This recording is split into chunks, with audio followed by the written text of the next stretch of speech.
Hi everyone, welcome back to the PlayBridge podcast. This is your host, Ruffin. So excited to be chatting with Madison McElwain today.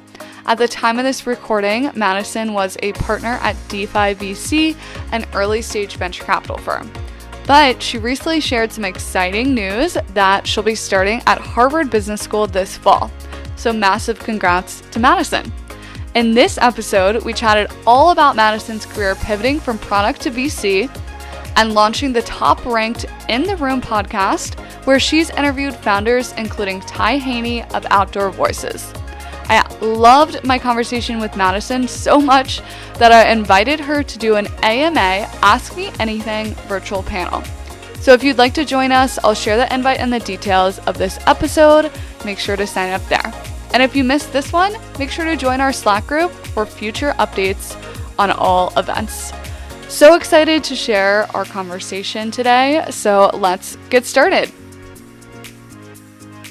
Madison, welcome to the show. So excited to meet you. First of all, how are you doing today and where are you zooming in from? Thank you so much for having me, Ruffin. I'm so excited to be here. I am doing pretty great, drinking my cup of tea, first one of the day actually, and I'm in San Francisco. Nice. I think I'm on coffee like number 4 at this point. I should probably switch to tea one day. So you're a partner at Defy.VC. To start, can you share how you first broke into venture capital and why you wanted to pursue this career? Yeah. So I started in venture about 3.5 years ago, right before the pandemic hit, although I didn't know that obviously at the time. I had been doing product at Gap Inc., where I was working on our backend supply chain team here in also San Francisco. Many people don't realize that Gap was founded in San Francisco about 50 years ago. So I always love sprinkling in a little bit of retail history. And when I was thinking about leaving Gap, I had been falling in love with working across the aisle with early stage startups that wanted to sell into Gap, because oftentimes my team was the buyer for enterprise level software for anything in the e-commerce tech stack. So everything from returns management to post-purchase customer communication. So talking to a lot of big companies that maybe you do or don't know power that e-commerce tech stack we all know and love and shop on. And in that process, I started just realizing I was having a lot of fun talking to the startups, and my heart was just pulling me more in that early stage direction. And so poked my head up and actually parallel process recruited to do product at early stage startups or joining venture. And at the time I had 2 offers and I was very excited about both, but I felt this like pull to broadening my worldview a little bit more and not staying narrowed in on e-commerce infrastructure, which is what I knew, it's what I loved and knew I could do for a long time. So I met the right team as well, which was the Defy team, who really had an opening for my position and my skill set and kind of seniority at the time as an associate. And I had a lot to learn about the finance world, a lot to learn about investing, and it was the right place, right time. So ultimately that was how I met the Defy team and followed 2019. So cool. To your point of the learning curve and learning finance and understanding investing, how did you tackle that? It's honestly an ongoing journey. Luckily, I invested at the seed stage, where most of the companies we invest in are pre-revenue. And so the main financial analysis I do is TAM analysis, total addressable market, and then, early stage revenue projections. But oftentimes those business models definitely change between the time in which we invest and the time in which those companies are actually making revenue. So it's been a lot more understanding business fundamentals and, cost of acquisition, lifetime value, some of these metrics that are finance-esque, but not the same as accounting principles that you probably learned when working at Deloitte. Yes, super cool. And tell us a little bit more about product management, how that has been different from investing. Did you learn anything in project management that kind of transferred over to venture capital? And how has that impacted you as an investor? Absolutely. Product has a lot of overlap with venture. The core of a product manager's job is to, people kind of say it this way, like it's like a mini CEO. You have your team of engineers, you have your business stakeholder partners, you're responsible for getting something, usually a product out the door, and usually a tech product at that. And it's really a great way to own and drive a specific business function within a large organization. So I was one of 120 product managers at Gap. I owned a few things. I like our returns processing ecosystem. So if you ever return something at Gap, you've gotten an email from the system that I helped work alongside with a startup called Narvar. So there's things like that you tactically own.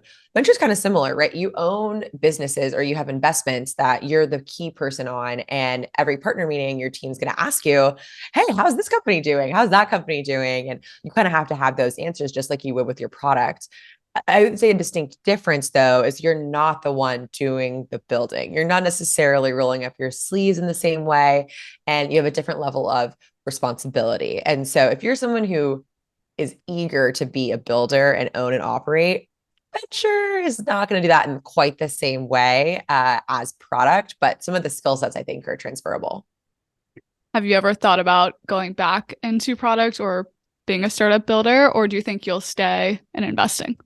Never say never. When I joined venture, I think I thought more I would go back into product, but now having done this for 4 years, I do feel that it is a solid fit for me and I really love it. And so never say never, but very happy in venture. So now tell us more about DeFi. Who is on your team? Who do you invest in? Anything you can share? Absolutely. So Defy was founded in 2017 by my partner, Neil Sequeira and Trey Vasallo. They had been at General Catalyst for Neil and Kleiner Perkins for Trey, two big firms. If you like this space, you probably have heard of. Both of them had helped scale it through, the dot-com boom and bust all the way to the mid 2010s. And they had this vision for what early stage venture was meant to be, which we like to say is partnering early with amazing companies and entrepreneurs who have big ideas to change the world. And maybe perhaps defy expectations.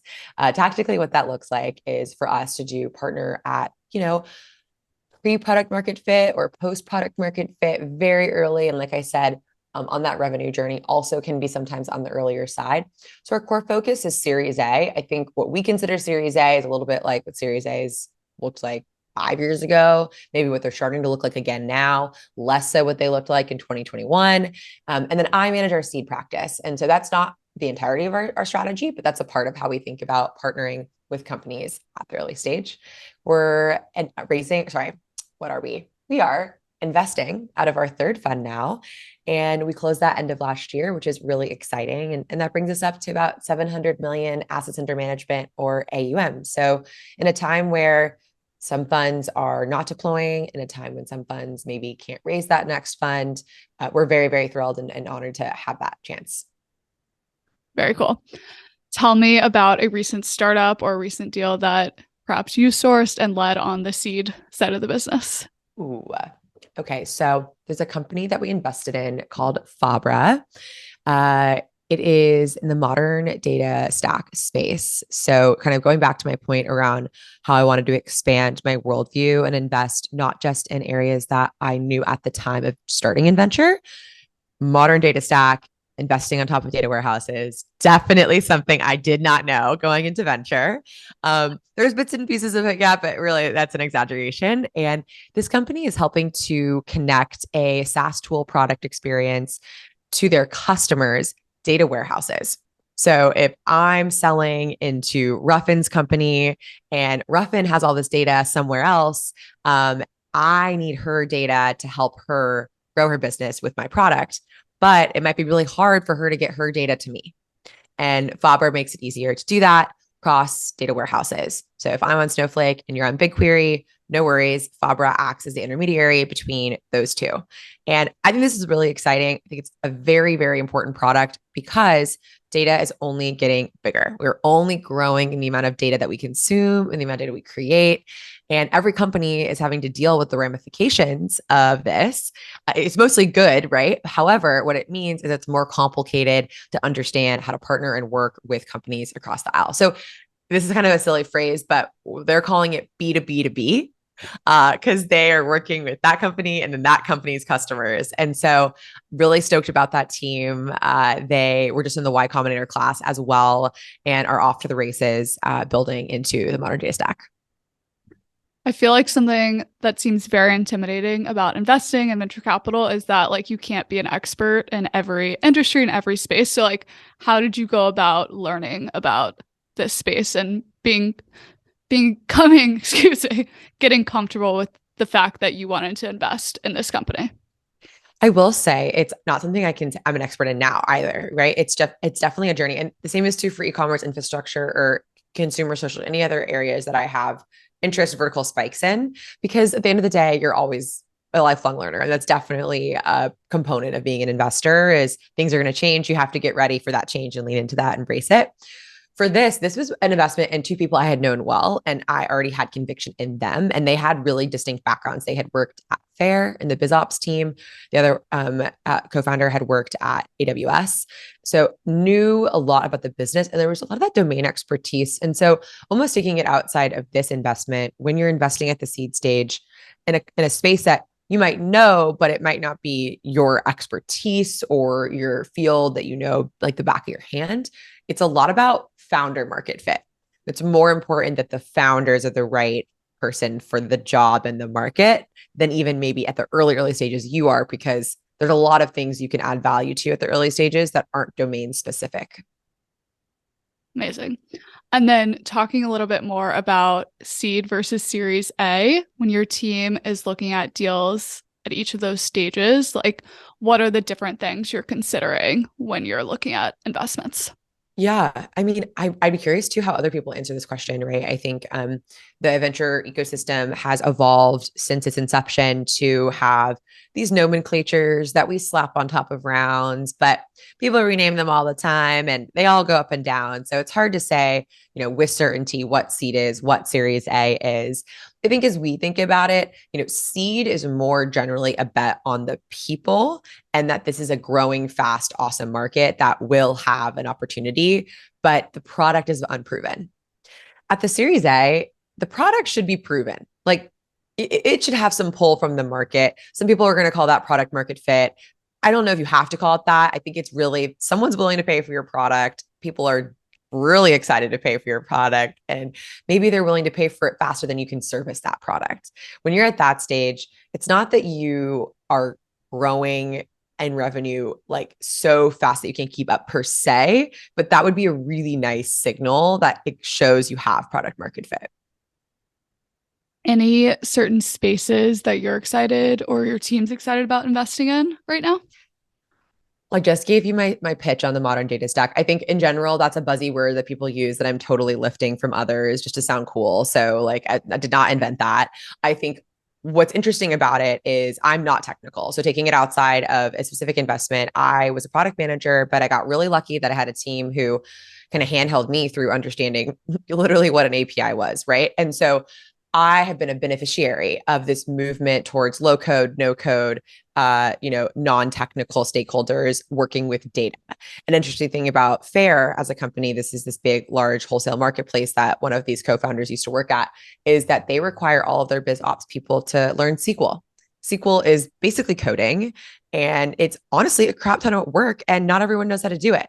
If we're entering into a time and a place where to have a job in business, you have to do lightweight coding. We got a lot of re-education that we need to do for the workforce. And I think a lot of people are talking about this, so I'm not inventing it. But what excites me is that because the proliferation of data is getting to a certain scale, everyone is going to be able to have access to this data. It's going to be less expensive to use, which means we all have an opportunity to learn how to use it. And that means there's going to be new tools, new experiences, and frankly, businesses that are built on the backs of this rise. Very interesting. Any specific business that comes to mind that you've seen pop up? Well, obviously Fabra. No, I think there's definitely more at the kind of top of funnel sales level. I'm not an investor in this company, but I'm an admirer of Pocus. They're doing product-led growth, go-to-market strategy.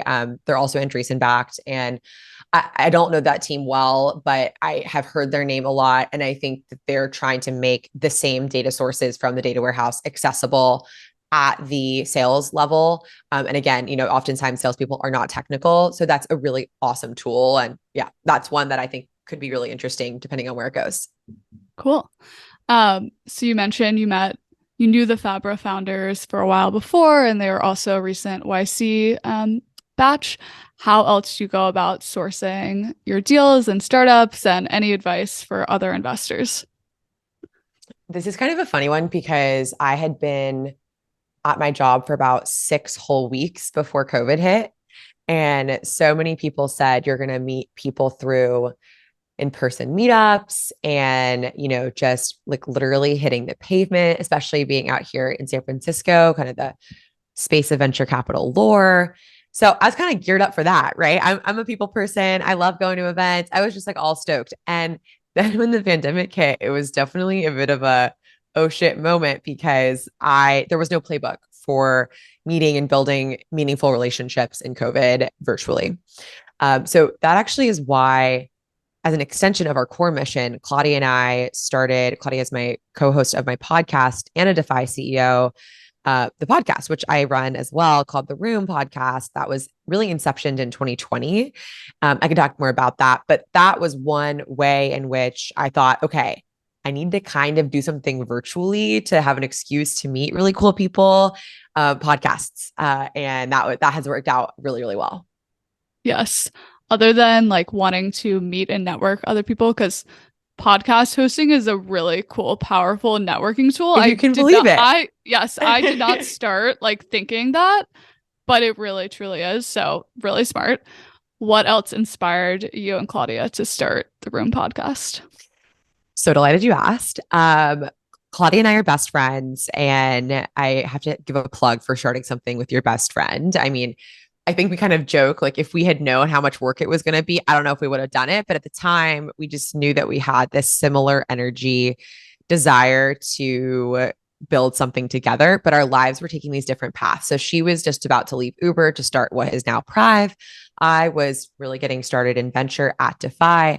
And we were having these cross the aisle conversations about the pain points in our lives, the questions we were asking, and then the advice we were getting from other meaningful advisors. And we quickly realized the access to those advisors that we had was proportionally higher than most. And there was an opportunity to amplify more of those types of stories in the room where it happens. And we're both young women in the industry. And we were also discouraged to note that when we were going to listen to podcasts to get the same wisdom that you're providing here, a lot of the co-hosts are men. No shade to men. I like and listen to All In as much as the next person. But honestly, that juju was just not going to always be what I was looking for in my storytelling, and especially around business. And how could we make it more relatable? So enter the Room podcast. We tell founded funding stories for those who were in the room where it happens, with a goal of telling differentiated founding stories that have representation at the founding level. And so that's been our mission at our core. And then I alluded to some of the other benefits that then we've received from having the podcast grow and live now through season 8. Amazing. I have to know, when and how did you and Claudia first meet? A dear friend. Okay, I have to give this friend a shout out. Her name is Irene. I won't say her last name to protect her anonymity. She doesn't want it to be out there, but her name's Irene. She's such a good friend. And she had gone to undergrad with Claudia. She just kind of said, hey, I think you're going to really like this friend of mine. And I think you should get along. Like, I'd like to set us up on a dinner and you guys can all hang. And we hung, the three of us. And it was honestly totally like a first date vibe. Like, it was like, I think I'm setting you guys up as friends. And honestly, I have to thank Green for everything, because I would not have met Claudia probably otherwise. And I will just give this friend a plug, because people should do this. If they have an instinct on like someone should meet someone, just YOLO it, because A, that happened with me and Claudia. B, the same friend connected a good friend of mine to someone else she went to college with, and they're getting married next month. So this friend, Irene, is amazing. And don't ever let the fear of being wrong get you down on making intros like that. Shout out Irene. And that is how I met my husband, actually. Really? Yeah, my really good friend from work was like, I think she just knew, like, you guys have to meet and set us up. And so it's so true. You got to make those intros. Okay, I hope someone makes this an intro now and then DMs you in 2 years, like when they're getting married, because of this. That would be really, really cool. So the Room podcast is amazing. You guys are ranked top 5% globally. That's incredible. And you've had some super awesome guests, including Heidi Zach and Jesse Draper. How have you guys gone about reaching out to those people, and how do you convince them to come onto your show? Okay, season 1 and 2 was shameless begging for favors from like every cool person we knew. So everyone who came on in season 1 and 2, thank you, because we didn't know what we were doing. And it was so kind of you to lend us your profile, your story, for what was definitely a early stage startup podcast. After season 2, we had a few guests that were really exciting and more name brand, and were able to get honestly our biggest, most like kind of famous guest, I think, which was Sierra in season 3, the Grammy Award winning singer who is a founder in her own right. She's founded her own music label. She's founded a clothing brand with her husband. So I think for us, that was really a moment where we were like, okay, we can really find people to tell differentiated founding stories. It's not just about like someone who took venture capital, although we have mostly those stories. And that really helped propel us into having a little bit more cachet to get to do, honestly, more cold reach out. And that was really when we started kind of pioneering our cold reach out mechanism. And we just actually this week had the founder of Superhuman on, Rahul Vora, because of a cold outreach. I just put it on my LinkedIn and was like, this is a dream guest. And, he came through. So I would say we still ask for those favors, intros. Cold outreach has done super well for us. And then we also partner sometimes with PR firms because they're amazing. They know all of the great people who are trying to tell their stories. So those are probably our 3 most distinct channels. So cool. Who has been your favorite interview or your favorite guest so far, if you can choose? I totally can't choose. Yeah, it's honestly so hard. I think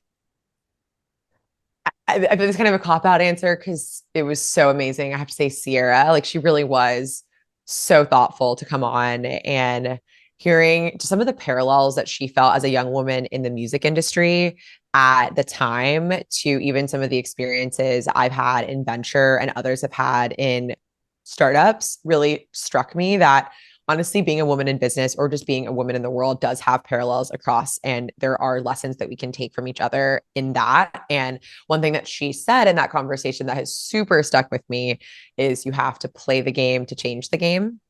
And I really just think that that's something to embody and lean into, as we're all out here hustling.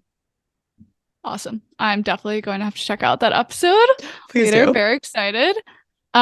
And so you guys recently did a live interview or a live podcast with YC, is that right? Yes. And you were talking a little bit about just today's market and how founders can navigate the fundraising market. So would love to know if you have any key learning lessons or key things that you guys talked about, that you'd like to share. Absolutely. So as I said, we started this podcast in the pandemic. And so honestly, we haven't done too many in-person recordings. So those have been super fun to see outside of the pandemic bubble. And we partnered with Deal, the global HR platform. Their founder was also a guest on the podcast, the CBRE team, the real estate firm, and then of course, Pulley, which is Yin Wu's company. And that was an awesome event. Yin herself is actually a 3rd-time YC founder. And so she's really been through the market 3 times over and understands the YC experience, which is relevant to the crowd. We did bubble it up a level to talk about the current fundraising environment. By the numbers, the environment is definitely on the slower side, although, I still know plenty of people who are deploying capital, including Defy. And I think what she had to say around just management of your team and navigating through a time where capital might be tighter was really valuable. She had some really good points on growing a sales team, how to do that well, specifically how to hire 2 salespeople at the same time, and then see which one performs better to see control test of, oh, okay, is it the person? Is it our pipeline? Is it our product? Like, how do you know that? And you won't really know that if you just hire 1 salesperson. And most people only hire 1 salesperson. So that was like just such an insightful thing for her to share. And I felt walking out of it, hopefully the founders in the room and the listeners, because we're going to post the episode, will gain some insights. Very cool. And I imagine just being on a live stage to do a podcast. Was that like totally different? It was so epic. I've done a few other live sessions before for public speaking and things like that, but it was really, really cool to get to do this with CBRE. We had this like amazing space of like 200 people in this venue, and it was just, yeah, it was pretty epic. I felt like I was living my best like talk show host life. So cool. Um, Anything exciting you want to share that's coming up for you, the Room podcast, or the DeFi team? Well, with Defy, we just announced our third fund at the beginning of this year, which is definitely our big moment for 2023. And we're super, super proud of that. And we're open for business. So that's what I would say there in terms of how to connect with us, this month in May. I don't know what time this is going to be coming out, but we're doing an SF Tech Week event through the podcast, which will have a lot of the Defy community there as well. And so, would love to see any local people or people who are traveling to SF for SF Tech Week. I'm not really sure how I feel about these tech weeks. We'll see, but we're pretty excited about it. Last year, we had over 600 people sign up for our two events. So we're excited to host, even if the concept of the tech week is a little silly out here in the Bay where almost every day is tech week.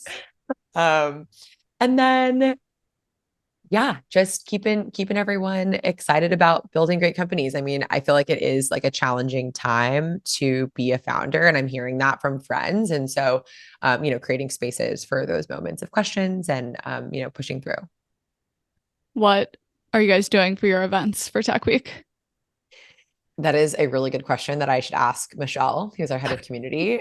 She's running point on this event for us. I just know we're having one, so I can get back to you on the vibes. Perfect. We did in March. We did a hot girl walk, which was so fun. And are you still in LA? Yes, yeah.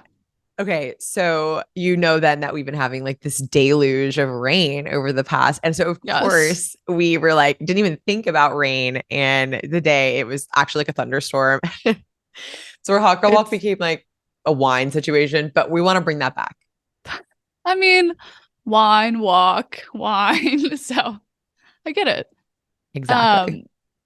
For founders who might want to reach out to you or meet with you and your team, like what advice would you give them? Everyone has their own style, right? So it's not a heuristic of universal advice. I think reaching out to me on any of my channels is like so great. LinkedIn, Twitter, my email is Madison@Defy.VC. Definitely ping me. I would say for a first meeting, let's assume we're chatting. And if you are raising, I don't like universally think this is true, but I like a deck. My team likes a deck. It's a framework. It's a tool, like you're not going to go not wear cleats when you get on the soccer like pitch, and it just have the thing. I think that's helpful and it just grounds the conversation. And I think making sure you communicate like the excitement, like the energy. I think for me, I'm a very energy driven person. And if I don't get that from that first call, like it's hard to get to a second. And I think that's one of the biggest misconceptions about pitching is that when you walk into a pitch, people often think, oh, I want this person to invest. Totally true. That's what you do want. Absolutely. We're aligned. However, 75 to 80% of first pitches do not go to a second pitch. And I think that the misconception becomes, well, I need you to invest, but really you should be focusing on getting a second meeting because the hardest gauntlet, I think, almost as hard as getting the money is getting from pitch one to pitch two. So I would challenge you to think about how you can turn pitch one into pitch two. Awesome. And then as we start to wrap things up, can you share a female founder, investor, or leader who inspires you and a little bit about why? It's definitely Claudia. Claudia Laurie is the co-founder and CEO of Prive. She's also the co-host of my podcast. She is so thoughtful and has this ability to always look around the corner on what you need as a partner, as a friend, and as a leader. And I think that has served her as a founder so, so well because you're always having to look around the corner as a founder.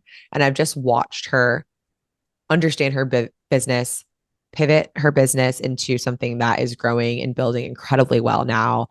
And just to see how she's grown as a leader through that has been so inspiring. And frankly, it inspires me to be a better leader. I like in venture, you don't really lead, you just kind of have your partnership and then you work with other people. Claudia's taught me things like just how to like manage teams in a way that I haven't had that exposure in the last 3 years. And I'm really, really grateful for her, always having her as my champion. And it definitely underpins to me the importance of having people who are in your corner, who believe in you, who understand what you're going through, but in a distinct way, such that you can be those sounding boards for each other, kind of like I said earlier, across the aisle. Awesome. Claudia's amazing. Loved meeting her myself. And it's so cool that you guys are not only best friends, but get to create and work on the Room podcast together. And didn't you also invest in I did. her company? I did invest in Prive. Proud cap table member of Prive with her and Alex, who is also incredible, her co-founder. Both of them together are the dream team, which I think speaks to, in different contexts, like what is the power of a great co-founder. Like I think Claudia and I frankly would like not have had the same magic as her and Alex on the business of building Prive, versus I think the magic we have with the podcast is so distinct for the podcast. And I love that. And I think it shows to me kind of the kaleidoscope of people who could be your co-founder, but it's all about kind of the right business, the right time, and then of course the right person. Definitely. Amazing. And then one more time, where can people find you and where can people find Defy? Absolutely. So I am Madison at Defy.VC, DEFY.VC. Also, my LinkedIn is probably my most active channel. I have Twitter, but honestly, you don't want to find me on Twitter. It's kind of my most lame channel. So find me on LinkedIn, please. And I'd love to link here a Venture 101 guide that I have created. It's on Notion.